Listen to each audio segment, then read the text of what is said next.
er, så begynd at tale som en far. Begynd at velsigne dem omkring dig. Begynd at bygge dem op. Begynd at løfte dem. Og begynd, fordi det er dig, der er startpunkt. Jeg taler altid mange gange, når vi kommer i en samtale i et ægteskab, der har problemer. Det er så mange gange, jeg møder det her. Jamen, han siger aldrig noget. Vi kan ikke få ham til at tale. Og det er derfor, tingene går i stykker. Tingene går ikke i stykker på grund af noget som helst andet. Det går i stykker på grund af, at den mand, som er i det forhold, har ikke forstået, at han er far til den familie. Om der er børn eller ej, har ingen betydning. Det er den rolle, som Gud har kaldet os til. Og når vi så læner os tilbage, og vi trækker os tilbage, og vil ikke snakke, så er det fjenden, der har vundet. Når vi rejser os og begynder at proklamere Guds ord, og hvad Gud har sagt, når vi begynder at tale liv ind i forholdet, i relationerne, i familien, så kommer der liv. Så det bliver det. Ud af den lovprisning, ud af Eliel kom Eliezer. Ud af den lovprisning kom den støtte, som vi alle sammen har brug for. Ved du hvad, vi kan ikke leve livet alene. Vi har brug for nogen, vi kan støtte os op af. Amen. Vi har brug for nogen, som vi kan regne med og stole på, som er der ligegyldigt hvad.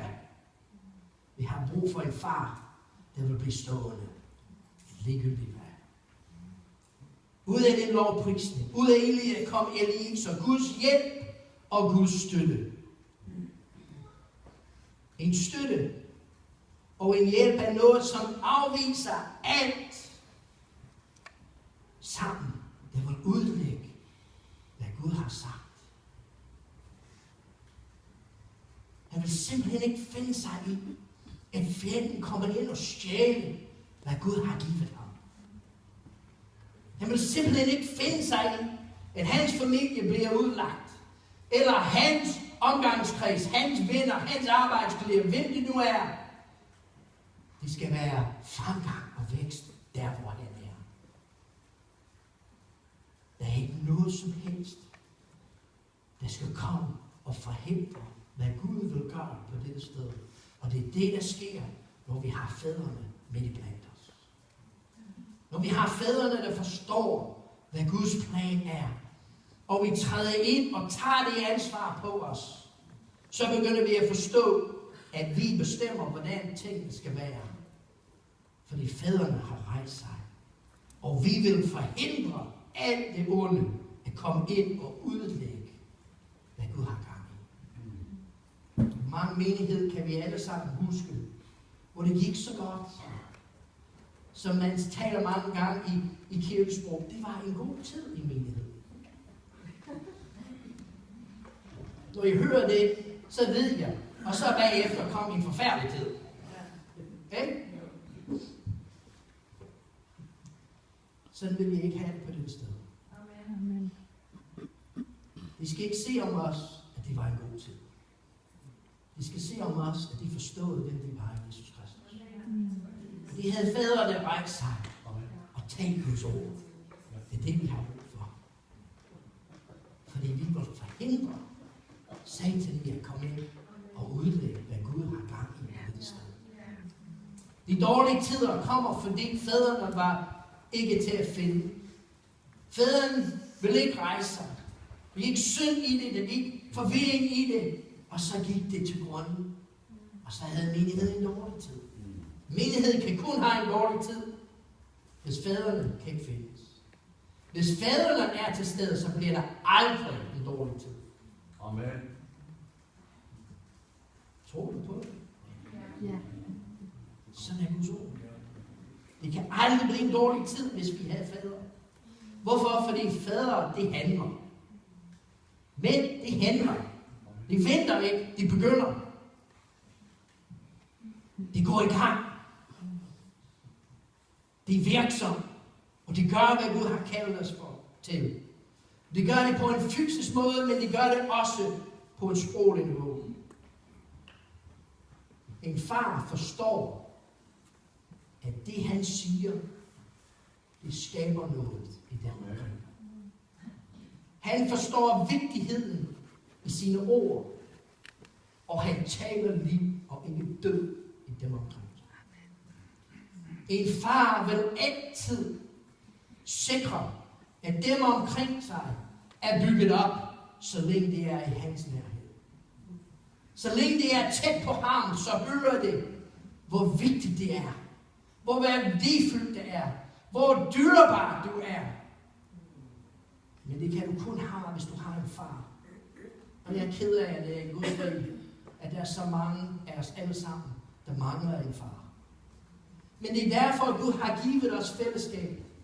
Gud har givet os fællesskabet, så at vi kan komme sammen, så at vi kan finde de fædre, som vi har brug for.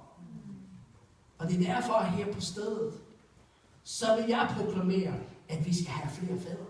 Amen. Jeg vil proklamere, at Gud vil begynde at sende fædre til os, som vil rejse sig og tale liv, og ikke fordømmelse, og ikke andet negativt, men begynde at tale liv ind i os alle sammen, fordi det er det, vi har brug for. Amen. Fordi hvad vi siger skaber.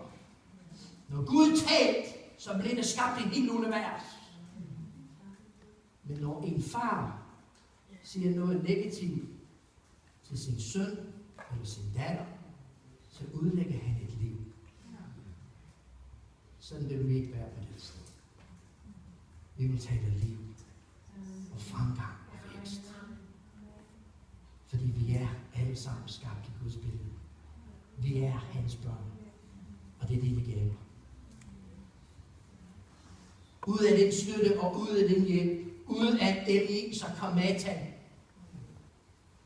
Matan betyder en gave, som Gud har givet. En gave, som Gud har givet.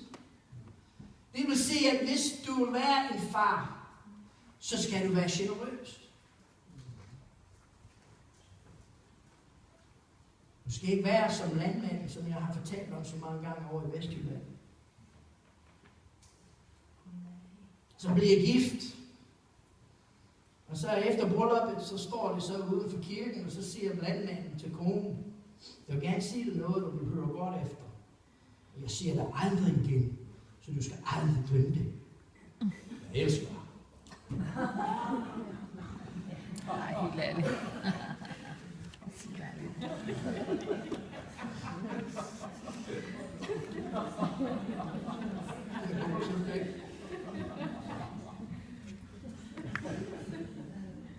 Det vil være en far forstår, at han kan ikke se det nok.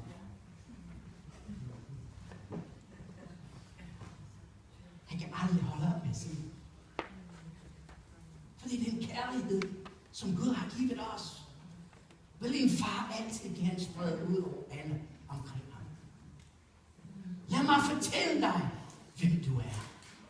Jeg er ligeglad med, hvad verden siger. Jeg er ligeglad med, hvordan du har det. Lad mig fortælle dig, hvem du virkelig er. Lad mig fortælle dig, at jeg elsker dig. At jeg er stolt af dig. Det er helt ærligt at tænke, hvis du har hørt det rigtig mange gange i dit liv, at dit liv ikke har været anderledes. Det tror jeg, det vil have været. Men i Guds fællesskab, så kan du komme i nærheden af fædre. Det vil sige det til dig. Det vil bygge dig op. Det vil være en menighed, der forstår, at vi skal være generøse. Fordi når vi er generøst, så er det en positiv indvirkning. Men det vil sige, at vi begynder at sprede det lys, som Jesus er for os. Og det er Jesus, der skaber værdien i vores liv. At dem omkring os hører, hvor betydningsfuldt og vigtigt det er. At du er så vigtig for Gud. Fordi du er et udtryk af, hvem Gud er. Men hvis ikke du har en far, der kan sige det til dig, så vil du aldrig vide det. Det er faderens ansvar. At se til dem omkring ham. Du er vigtigt. Du er betydningsfuld. Du er en udtryk af Gud selv. Vi har brug for dig. Fordi vi alle sammen har brug for anerkendelse. anerkendelse af det, vi får fra en far.